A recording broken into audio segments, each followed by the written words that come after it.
As neurologists, we can learn a lot about a patient just by looking at their eyes. It's the first part of the body that we often identify, but it's one that we're sometimes very quick to discount, instead focusing on the pattern of speech or the power in their arms or legs.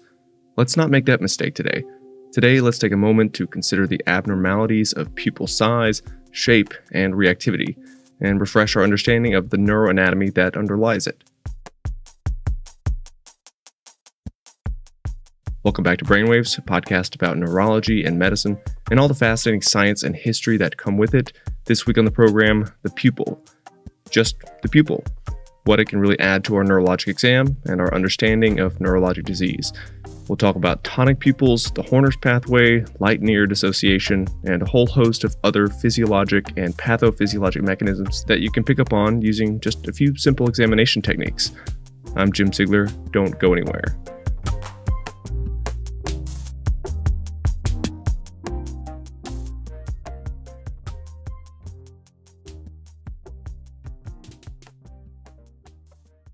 You're probably telling yourself, Jim, there's really not much to say about the pupil. So when examining the pupils, the key point is to have the patient in a somewhat dimly lit illumination to enable... It can be dilated and indicate excess sympathetic tone, or it can be constricted and indicate an excess of parasympathetic function. And I'd say, yeah, you're right. Dilation is a sympathetic function, and constriction is a parasympathetic function. So this episode should be quite quick. But there's definitely more to the pupil than the continuous autonomic innervation to this part of the eye. Body. Now, where do those parasympathetic nerves come from, and what about the whole preganglionic, postganglionic thing?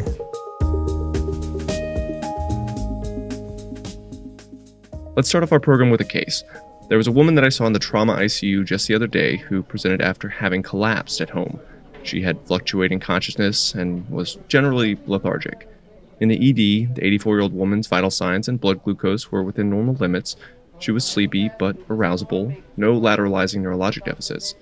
Language was sparse, but she was clearly not aphasic. Generally, she appeared weak, 3 out of 5, power in all extremities, plus or minus. Now, she gets the routine chest x-ray, the urine tox screen, EKG, basic chemistries. All of it comes back practically within normal limits. And then she gets a head CT. Because, well, why not? She has, quote, altered mental status, right? Rule out intracranial hemorrhage, masses, and so on. To be honest, as an aside, I hate that I'm opening with this kind of story. It gives all kind of credence to ED providers and internists to order a head CT for patients who have non-specific altered mental status, having not really thought out the problem or used their exam skills to localize the nervous system lesion. For now, let's just table what the findings of the head CT were. Keep y'all in suspense. Needless to say, our neurology service was consulted. When I met the patient, I found her in bed, sleepy but arousable. She'd wake up and say a few words to me, follow some commands, and when I moved on from the mental status to her cranial nerves, I noticed that her pupils were tiny, almost unreactive. So small that it was hard for me to tell if there was even light-near dissociation. We'll get to that in a minute.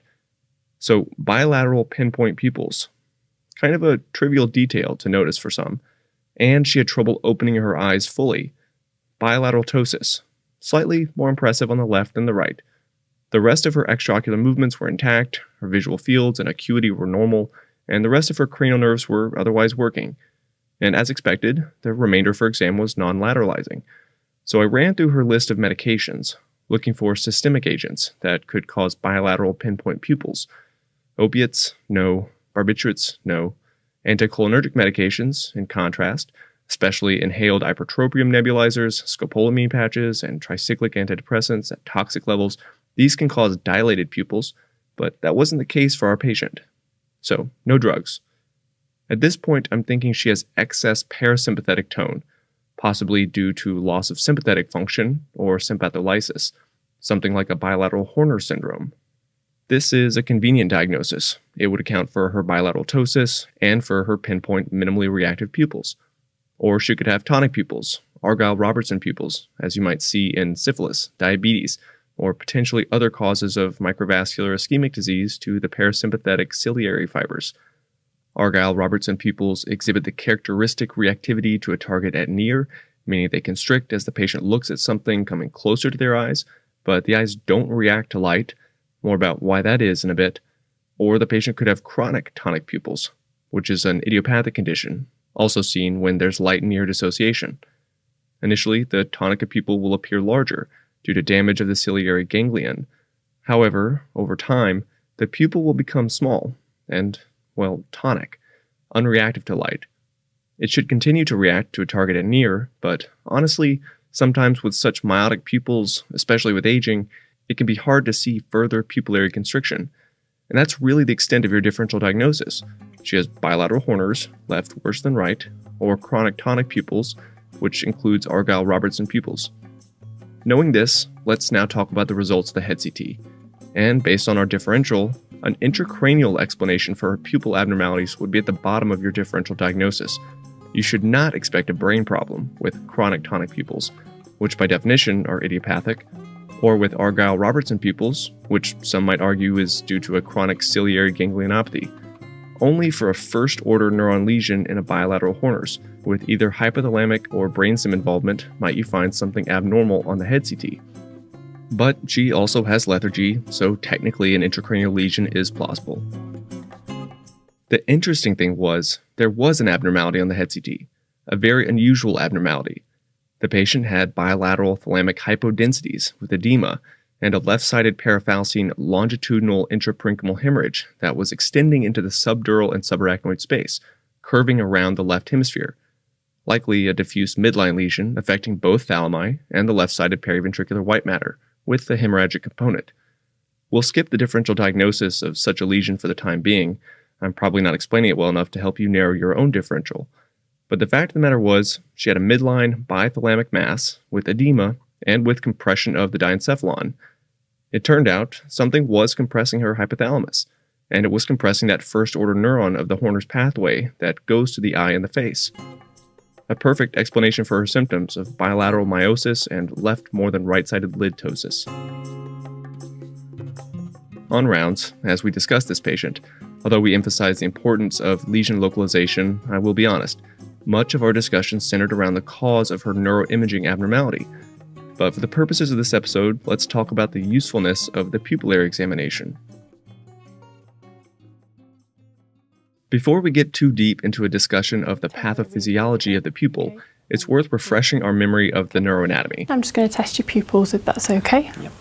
Normal constriction of the pupil, which happens with bright light, is a consequence of cholinergic parasympathetic signaling of the pupillary sphincter. I'm just going to come up close with the light, doesn't hurt. And if you're able to see the opposite eye at the same time, there'll be a consensual response. Or, and this is an important caveat, or normal constriction of the pupil can be due to fixation of a target at near. Physiologic pupillary dilation, in contrast, is due to sympathetic catecholinergic signaling of the pupillary dilator. When thinking about abnormalities of these pupillary responses, as in all neurologic localization, you should walk your way through each of these pathways involved in pupil function in order not to miss a possible source of the lesion.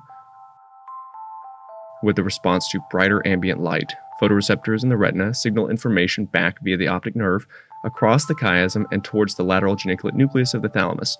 But first they branch off to the pretectal olivary nucleus. And from this nucleus, fibers extend ventrally to the ipsilateral and contralateral Edinger-Westphal nucleus, which you might remember as the parasympathetic arm of the third nerve nucleus in the dorsal midbrain. From here, parasympathetic fibers exit the midbrain, and they synapse on the ciliary ganglion, just posterior to the globe, and from the ciliary ganglion to the pupillary sphincter. This pathway controls pupillary constriction. Pupillary dilation, or mydriasis, is subserved by the sympathetic nervous system, with the first-order neuron originating in the hypothalamus, as was damaged in our patient, specifically the paraventricular and the arcuate nuclei. Fibers from these hypothalamic centers descend in the lateral brainstem, and they eventually reach the lateral spinal cord between C8 and T2 to synapse on the ciliospinal nucleus of Budge. This second-order sympathetic neuron projects axons out towards the apex of the lung and the subclavian artery, ascending via the common carotid arteries, ultimately synapsing on the superior cervical sympathetic ganglion, the third-order neuron of the Horner's pathway. The superior cervical ganglion abuts the carotid bulb, which is why it's not uncommon to experience ipsilateral Horner syndrome with carotid dissection. Axons from the superior cervical ganglion then innervate the pupillary dilator, causing the pupil to widen in the absence of light, and in other circumstances such as stress, seizures, migraines, and in the presence of exogenous catecholamines or certain stimulants. But these axons from the superior cervical ganglion also innervate the sweat glands of the ipsilateral face, and also the superior and inferior tarsal muscles, which are responsible for opening the eyes. Along with the levator palpebrae superioris, which is innervated by the third nerve, denervation of the superior tarsal muscle can cause ptosis of the eyelid, which is why you get a mild ptosis with the Horners. The ptosis due to a third nerve palsy, by comparison, tends to be much more severe. Next, let's move on to why the pupils constrict with a target at near, which is interesting. The near triad consists of meiosis, convergence, and accommodation, which describes the manner in which the lens relaxes in order to maintain focus on a target at near. For the most part, all you need to know as a neurologist is that much of this signaling originates in the cortex, and it's mediated by several midbrain nuclei before reaching the Edinger-Westphal nucleus, which is responsible for triggering meiosis, and then the medial rectus subnuclei of the oculomotor nucleus gets recruited to assist in convergence of the eyes, bringing them inward. Interestingly, the near response results in a much more powerful signal when compared to the light response because of a higher density of ciliary ganglionic fibers conveying the signal in response to a target that approaches the eyes at a ratio of 30:1. It turns out that 97% of the ciliary ganglionic fibers mediate the response to a near target. Therefore, with any damage to these ciliary fibers or to the ciliary ganglion, you're more likely to dampen the response to light and preserve the constrictive response to a near target. When there's failure of those 3% of the ciliary fibers responsible for mediating the light response, but you have a preserved response to targets at near, it's called light-near dissociation. And light-near dissociation can localize to one of three major regions within the central nervous system: the dorsal midbrain, the ciliary ganglion, which can cause the tonic pupil, or arguably an Argyll-Robertson pupil, and lastly, an amaurotic pupil. With a dorsal midbrain syndrome, or Parinod syndrome, the pupils are typically mid-sized, and in addition to the light-near dissociation, there's an impaired upgaze as you're compressing the vertical movement centers, and an associated convergence, retraction, nystagmus. Often, Parinod's is attributed to hydrocephalus, or a pineal region tumor, and sometimes with the pretectal syndrome, you may also find a fourth nerve palsy or ataxia. The second cause of light-near dissociation, with tonic pupils, this is kind of an interesting cause of a pupillary abnormality. Tonic pupils can happen at any age, with the median age of onset being 32, and it's more common in women. In the acute and the subacute setting, the tonic pupil is mydriatic, but after several months, the pupil becomes small as reinnervation occurs following pathologic upregulation of the acetylcholine receptors, causing an excess in parasympathetic tone. On the slit lamp exam, you might find sectoral paralysis, with some parts of the pupil responding better to light than others, causing the pupil to appear irregular in shape. In 10% of patients, the other eye may ultimately become involved at some point. Argyll-Robertson pupils, as we see classically in tertiary syphilis and diabetes, has a highly debated mechanism. But irrespective of the true source of the lesion with Argyll-Robertson pupils, all experts agree that the majority of the fibers of the ciliary ganglion, again, that parasympathetic nucleus that controls the constriction of pupils in response to light and a near target, almost 97% of these fibers control the shape of the lens and constrict the pupil to the target at near. The remaining 3% of fibers are responsible for that light response, like we discussed. And finally, the third major cause of light-near dissociation is the amaurotic pupil, meaning a de-afferented pupil. The eye is completely blind because of retinal or some kind of optic nerve pathology. So naturally, there's no transmissible light input via the optic nerve, and yet the eye can still constrict appropriately to a near response. Even in patients with bilateral blindness, they can show a light-near dissociation, and their pupils can constrict to a near response if you ask them to place their thumb in front of their nose, and by using their proprioceptive clues, they can try to look at it.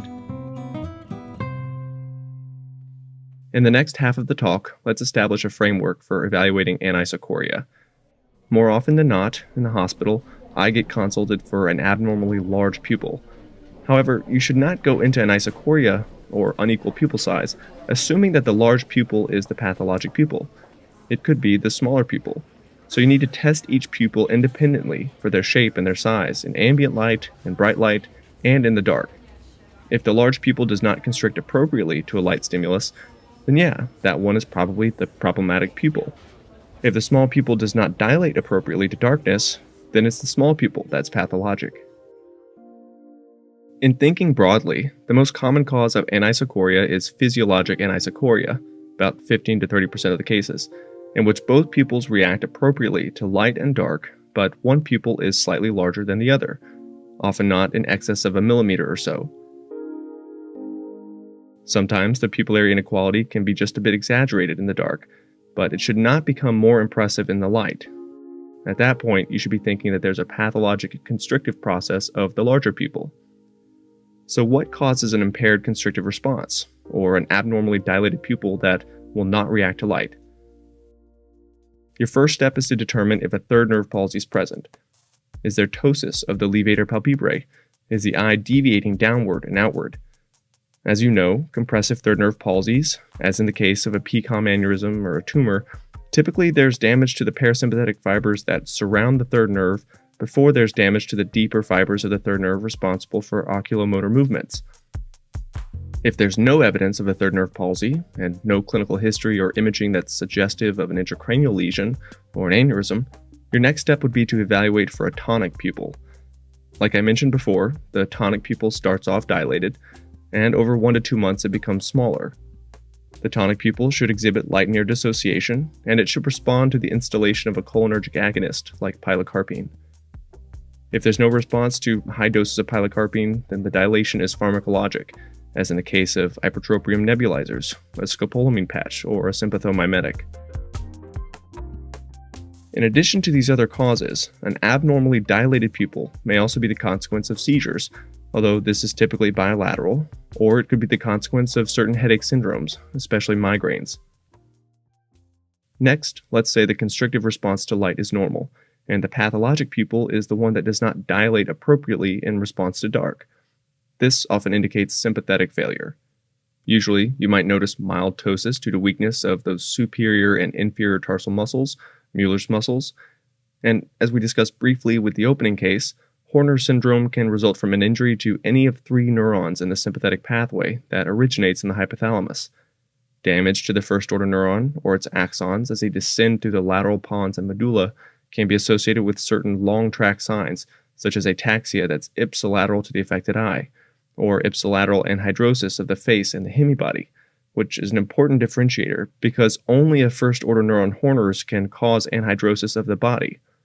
The patient may also have contralateral hemisensory loss to pain and temperature, and sometimes an ipsilateral 6th or 7th nerve palsy, which you'd recognize as the Wallenberg syndrome from, say, a lateral medullary infarction or from demyelination. Moving on, injury to the second-order neuron at the ciliospinal nucleus of Budge in the lateral spinal cord between C8 and T2, or damage to its axons as they exit over the lung and ascend up the carotid. A lesion here can also cause ipsilateral meiosis and ptosis. Unlike the first-order neuron Horner's, lesions at this level will only cause ipsilateral facial anhidrosis, not anhidrosis of the hemibody. You'll want to rule out traumatic injury, proximal carotid dissection, Pancoast tumor of the lung apex, or sometimes a transverse myelitis. And finally, a lesion to the third-order neuron resulting in Horner's will cause ipsilateral ptosis and meiosis, but it will not cause hemifacial anhidrosis.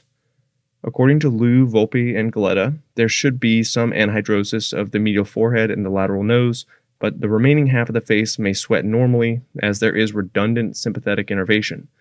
While you can even test for regions of facial anhidrosis with alizarin powder, which turns purple in the presence of sweat, this is purely an academic exercise. Clinically, you'd be more than justified to image the carotid arteries and the soft tissue in the neck and follow up with the cervical spine MRI in the presence of other long-track signs. Quickly, I want to acknowledge congenital Horner syndrome because it's kind of interesting. These infants often have heterochromia of the iris, with the iris on the side of the Horner's typically being lighter in color, and this is because that iris melanocytes require oculosympathetic input during development. Often a congenital Horner's is idiopathic, but an occult neuroblastoma in the soft tissues of the neck or the lung apex ought to be ruled out with imaging. And in the last chapter of this week's episode, I want to touch on the relative afferent pupillary defect. In an APD, as I'm sure you know, the pathologic pupil constricts seemingly appropriately in response to a light stimulus and to a target at near. However, following light stimulation of the healthy eye, on the other side, swinging the flashlight to the affected pupil will cause a paradoxical dilation. To determine whether there's an afferent pupillary defect, it's important to swing the light quickly from eye to eye to see whether the pupils maintain their same constriction. Take care to illuminate each pupil for the same amount of time, as if you spend more time with the light on one pupil compared to the other. You can create an artifactual RAPD due to uneven bleaching of the photoreceptors. Importantly, this is still a constrictive response to light when compared to the ambient light or to darkness. It's just that the response is less robust than the affected eye due to an optic nerve problem.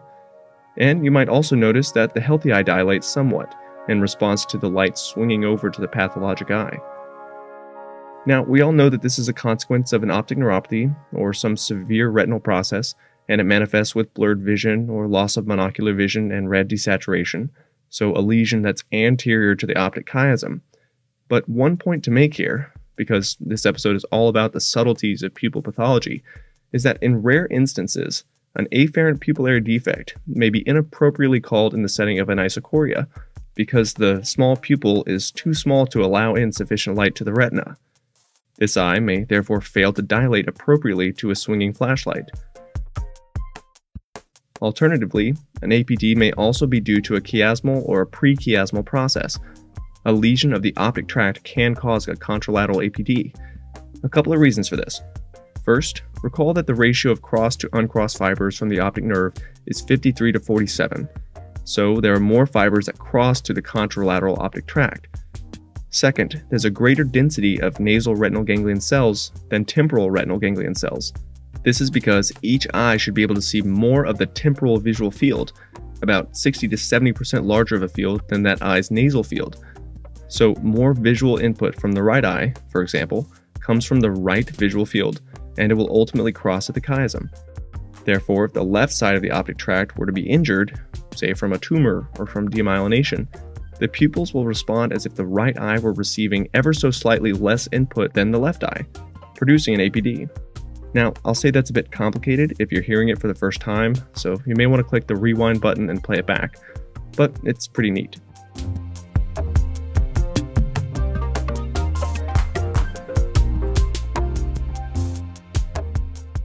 That's basically it for our talk on the pupil today. Hopefully not too dense, and hopefully you were able to take something away from this review when you return to the clinic or to rounds. While we ended up talking for 20 to 25 minutes, this was only a brief overview of pupillary abnormalities, and obviously we didn't have enough time to cover all the unusual pupillary changes, including causes of abnormally shaped pupils, ocular trauma or iritis, angle closure glaucoma, the slit lamp exam, or a more in-depth discussion of pharmacologic testing. So if you're interested in reading up on these, check out the textbook by Grant Liu, Nicholas Volpe, and Steve Valletta on neuroophthalmology, which we referenced in this week's show notes. There are a few great chapters all about the pupil and on the pharmacologic testing of pupil function. If your hospital program has a copy of this textbook, I'd highly recommend that you check it out. This week's episode of the Brainwaves Podcast was produced by myself, Jim Ziegler. Our show is produced out of Studio 3 in Philadelphia, Pennsylvania, with music this week courtesy of Chris Haugen, Daniel Birch, and Lee Rosevear. Sound effects by Mike Koenig and Daniel Simeon. For more information about what's discussed on the show, as always, you can take a look at our show notes for the references to the highest yield literature on the topics. And follow us on Twitter at Brainwaves Audio. I'm Jim Ziegler. Talk to you soon.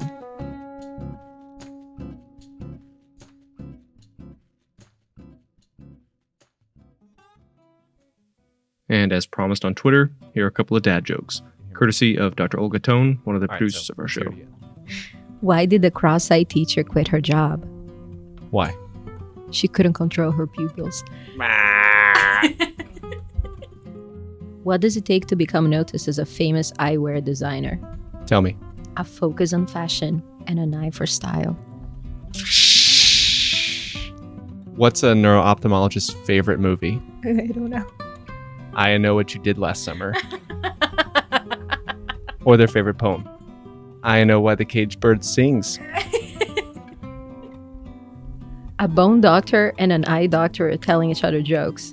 The bone doctor jokes were humorous, but the eye doctor's jokes were corny. I used that one earlier.